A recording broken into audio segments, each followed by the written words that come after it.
Welcome to the homestead this morning, guys. Another busy day here on the homestead. We got a lot of projects coming up. Today we want to install a new clothesline. We need to go back. We need to find a tree so that we can install it from the house out over the garden. So we have a new place to hang all our clothes, save some money on the homestead. But first, we're going to go check on the wild blueberries and see if any are ready yet. You guys see any blueberries yet? Yeah. Are there lots? Yeah. Oh, wow. Yeah, look at them all. There's tons of blueberries in here. Now these are really small blueberries because they're wild ones. We have way more blueberries than last year because I cleared this section behind me here this spring that we weren't able to access last year. And that allowed us to get in here and harvest even more blueberries. We're gonna pull out so many blueberries this year. We're not gonna know what to do with them, but you can always freeze them. And that's the plus side to blueberries, is that you can freeze them and use them all year long. You can see it, just blueberries everywhere. Look at that. Handfuls and handfuls of blueberries everywhere, all through here. All up where Miss Maya is. All through here. Did you find some too, Owen? I found a lot over here. Did you? Are you eating half of the ones that you're picking though? Yeah, some. They're good. They're good. You guys can see how big these blueberries actually are. They're not very big. Those are really good, guys. Not only are those sweet, but those are really good for you. Wild blueberries. If you have wild blueberries where you live, definitely. I recommend harvesting them. You can make some good jams, some pies. They're good over ice cream. You know, say you got some homemade ice cream. We're going to get these blueberries harvested. We only got another 2 or 3 weeks till blueberry season here in New Brunswick is over. So we're going to get these all picked, the ones that are ready right now. And then we're going to head out back and we're going to get on the other projects that we got planned for today. So while the kids are picking blueberries, we're going to head out back and we're going to pick out a tree that we're going to use to install a new clothesline. Good job, guys. Yeah. We got good help here on the homestead. We'll see you guys in a little bit. It's a nice tree. That is a really nice tree. You know what I'm thinking? Christmas next year. Next year's Christmas tree, guys. That's a good tree. This is going to be next year's Christmas tree. Perfect. So our plan today is to take this tree down, guys, for our new clothesline that we're going to put in. It's already kind of leaning a little bit that way, so it's perfect. We can fall it straight down. We only need about 15 feet of this tree. The rest we can use for firewood. So let's go get the chainsaw and let's get this one on the ground.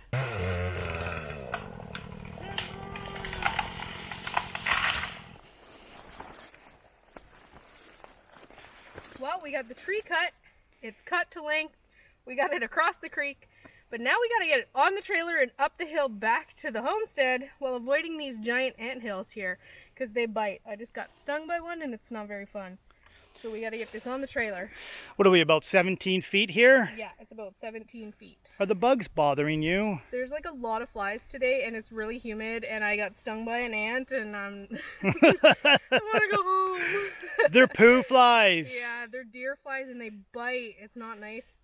But you know what? Mosquito season is pretty much over. Yeah, there's one or two, but not many. And the little mini black bugs? Gone. June, gone.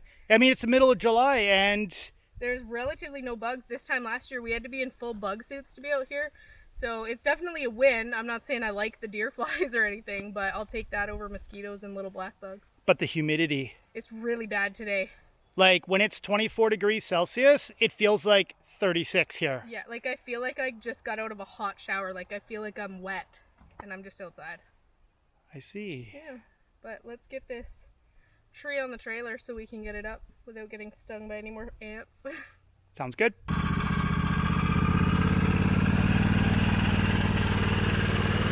Now we're going to show you guys this new tool that we got to debark this.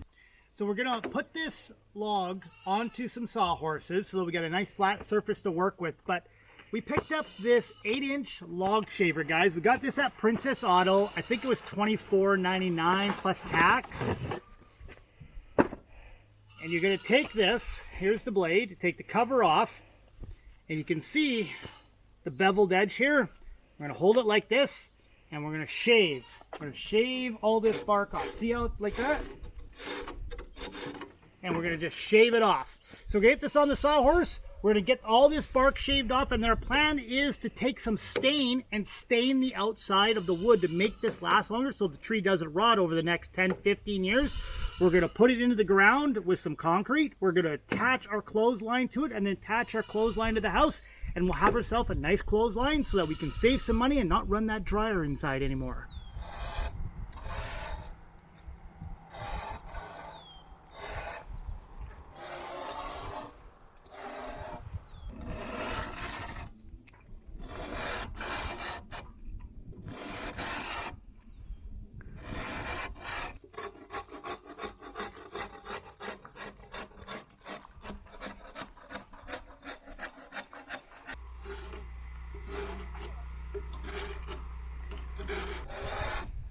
It's a really good tool.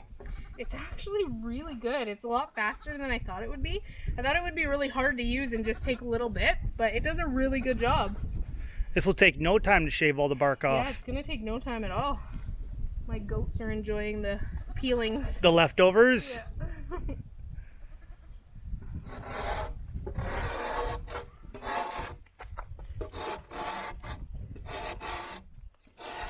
So we have our pole all debarked. I'm just going to go ahead and cover the whole thing in a coat of stain just to keep it protected. We get a lot of snow here, and we want to make sure that this pole is going to last a long time because I don't want to have to cut down another one and replace it anytime soon. Now the stain I'm using, it's just a solid stain that we got from Bear. We've used a ton of different products in paint and stain over the years, and Bear is by far the best we've ever found. Not sponsored. They haven't sponsored a video. We just really like their product. If they do want to send us anything free though, we definitely use a lot of paint. So I'm going to just cover this whole thing with stain. We're going to let it dry. Then we're going to figure out where to put our hole, and we have to dig a hole. We're going to go about 3 feet down and put it in concrete so that it's nice and sturdy. We have our tree all stained. We're going to let this sit and dry, which shouldn't take long because it's crazy hot here today.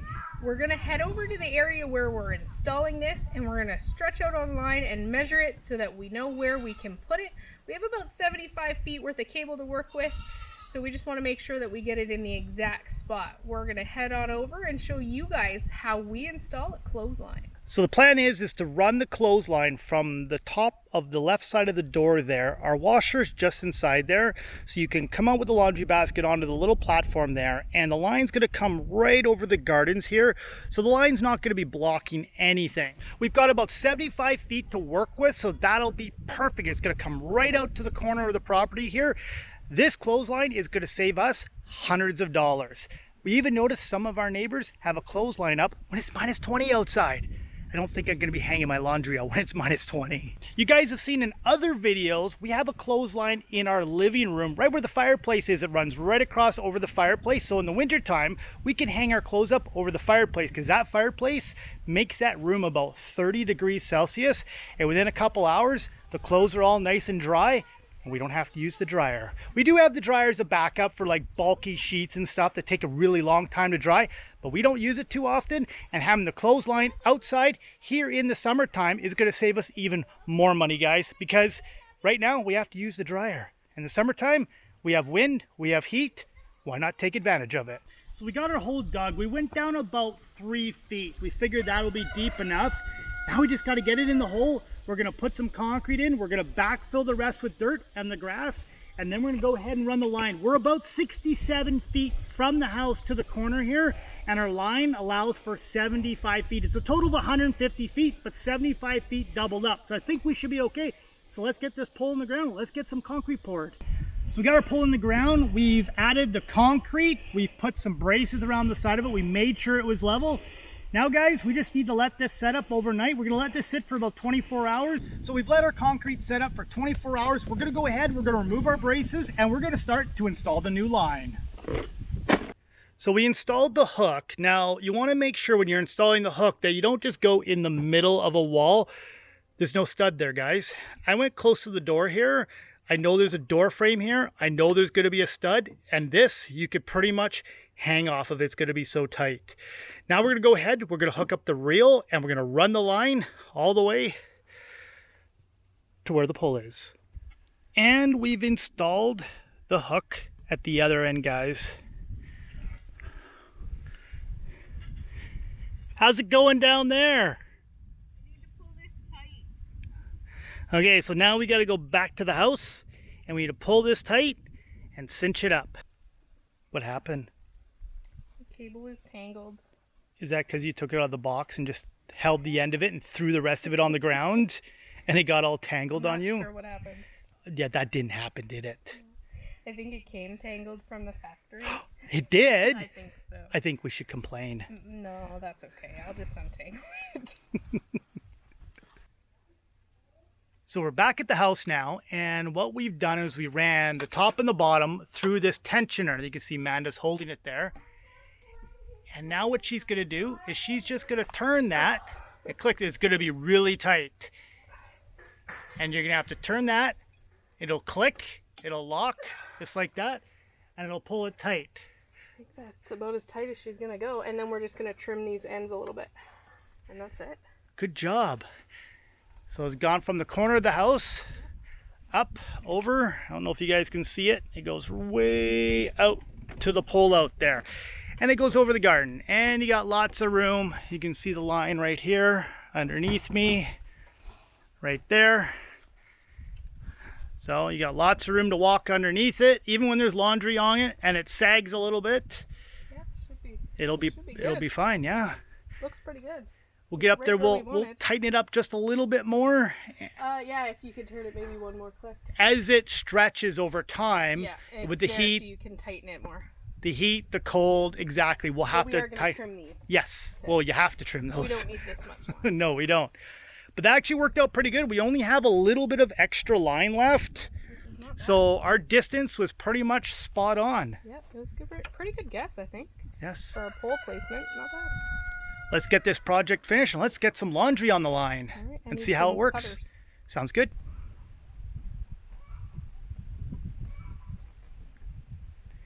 And just like that, Done. your first piece of laundry outside I know. has been hung. It's pretty good. Less than $100. It's going to save us a ton with our dryer. We calculated our dryer costs us about $60 a month to run. So over the year, that's easily like, what, $1,000? Yeah, but in the wintertime, we use the clothesline over the stove in the living room. We do.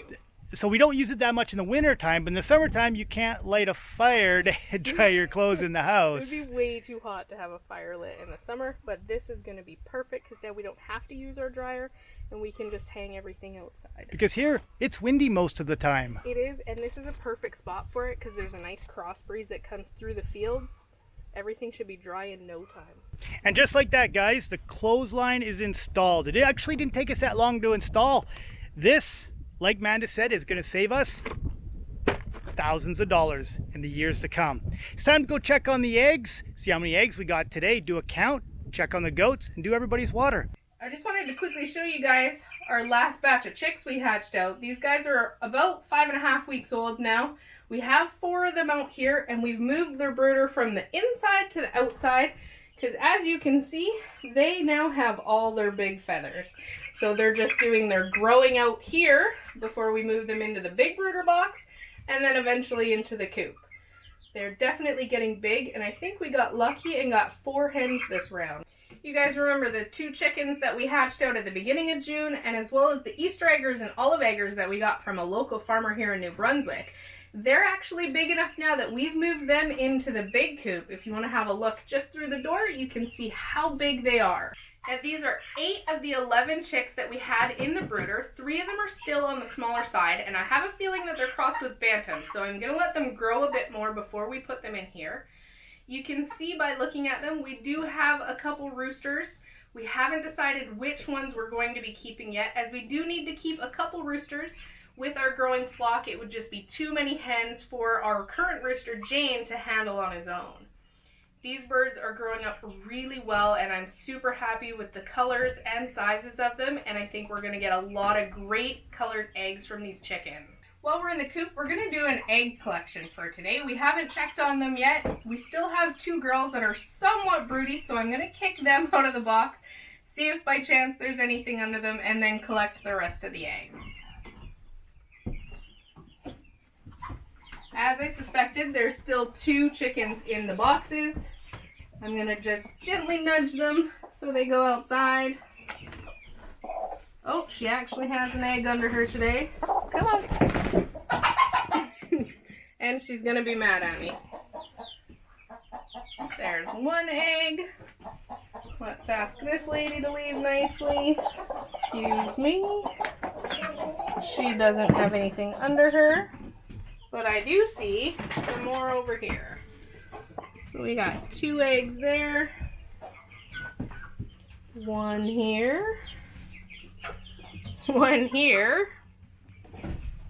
And 1 in the last box. The girls are doing a good job spacing themselves out today. That gives us 6 eggs for the day. That's probably our limit. We're going to go and check on the goats and put these eggs in the house.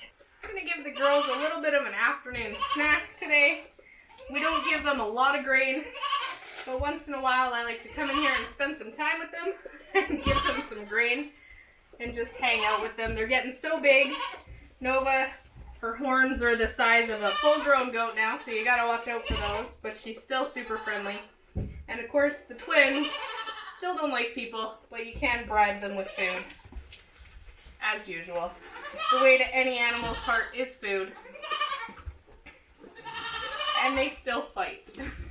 We're gonna go next door and have a look at the babies and show you how much they've grown.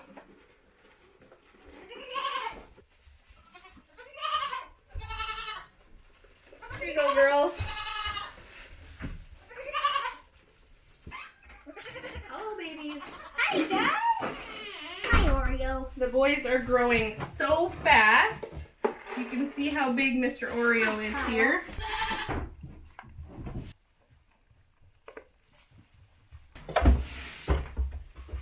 You want a treat? Their treats are just alfalfa pellets because grain isn't really good for male bucks. But they definitely love their alfalfa pellets. Kyle here is turning out to be a great goat. He's getting so big. He's going to be ready to breed with the girls come the fall.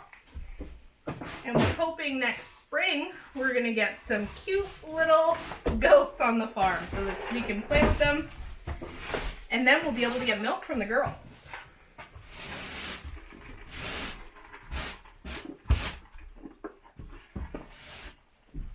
Good job sweeping that off.